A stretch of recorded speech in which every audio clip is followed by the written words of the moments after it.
जब यीशु मसीह का नाम रखने की बारी आई और फरिश्ता ने पैगाम दिया तो कहा उसका नाम यीशु रखना, यीशु मसीह नहीं कहा। लेकिन जब रूहुल कुदुस उस पर उतरा और ठहर गया, खुदा ने यीशु नासरी को मस्सा किया, इसीलिए जब उसका मस्सा किया गया तो उसे क्राइस्ट कहा गया।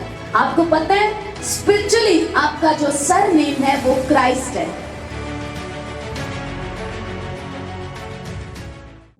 पहला यूहन्ना का खत और उसका दूसरा बाब, उसमें एक ऐसी बात लिखी है जो हमें हैरान कर सकती है। दूसरा बाब और उसकी 20वीं आयत, उसमें लिखा है और तुमको उस कदूस की तरफ से मस्सा किया गया है और तुम सब कुछ जानते हो। सब कहें आमीन। तुमको क्या किया गया है? मस्सा किया गया। जीसस क्राइस्ट, क्राइस्ट जो है वो यीशु मसीह का सरनेम नहीं है। जैसे किसी का भी एक नाम होता है कि ये इसका सरनेम है। हालेलुया। जैसे मैरिलिन हिकी, हम अपोस्टल अंकुर नुराला, तो क्या है सरनेम साथ में लगा हुआ। आपका भी कोई जो भी आपका सरनेम है। तो जीसस क्राइस्ट मतलब क्राइस्ट जो है वो जीसस का सरनेम नहीं है। जब यीशु मसीह का नाम रखने की बारी आई और फरिश्ता ने पैगाम दिया तो कहा उसका नाम यीशु रखना, यीशु मसीह नहीं कहा। लेकिन जब रूहुल कुदुस उस पर उतरा और ठहर गया, खुदा ने अमाल 10:38 के मुताबिक यीशु नासरी को मस्सा किया। तो लिखा है जब उसको मस्सा किया गया मतलब एक खास काम के लिए उसको अनॉइंट किया गया। किस काम के लिए? कि वो अंधों को आंखें दे, लंगड़ों को चलाए, बहरों को सुनने की ताकत दे, मुर्दों को जलाए और बदरू गिरफ्तार को आजाद करे। एक खास मकसद के लिए उसको मस्सा किया गया। इसीलिए जब उसका मस्सा किया गया तो उसे क्राइस्ट कहा गया।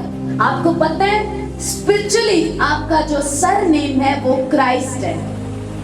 आपका स्पिरिचुअली सरनेम क्या है? क्राइस्ट मतलब मस्सा किया हुआ। हालेलुया। ये आपका स्पिरिचुअली नेम है, रूहानी नाम है आपका कि आपको मस्सा किया गया। दुनिया में कोई भी आपका सरनेम क्यों ना हो, आपके नाम के साथ कुछ भी ना लगता हो या लगता हो, लेकिन स्पिरिचुअली जब आप बाप के घर में पैदा हो गए यीशु मसीह को कबूल करके, तो आपका जो स्पिरिचुअल नेम है वो है क्राइस्ट मतलब मस्सा किया हुआ। कहते तुमको नहीं मालूम, कहते तुम जो हो उसका मकदस हो और उस कदूस की तरफ से तुमको क्या किया गया है? मस्सा किया गया, अनॉइंट किया गया। जिस तरह से यीशु मसीह, अभी हम बाइबल पढ़ते हैं, अच्छा बाइबल में लिखा है तुमको उस कदूस की तरफ से मसा किया गया है। पता नहीं ये बात किसके लिए लिखी गई है। मैं तो, मेरी पुरानी जिंदगी का रिकॉर्ड बहुत खराब था, मैं तो एक पापी शख्स था, तो ये मेरे लिए नहीं हो सकता। शायद ये रसूलों के लिए लिखा गया है, क्योंकि ये एक रसूल ने लिखा है तो रसूल अपने लोगों से बात कर रहा होगा, तुम लोगों को मसा किया गया।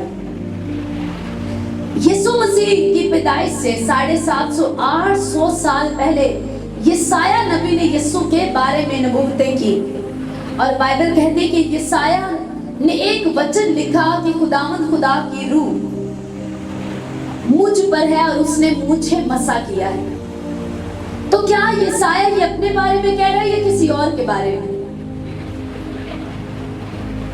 किसी और के बारे में यशायाह प्रोफेसी कर रहा है और रूह में होकर वो वचन को, उस कलाम को लिख रहे हैं। खुदावंद खुदा की रूह मुझ पर है और उसने मुझे मस्सा किया है कि मैं क्या करूं, कैदियों को रिहाई का नगमा सुनाऊं।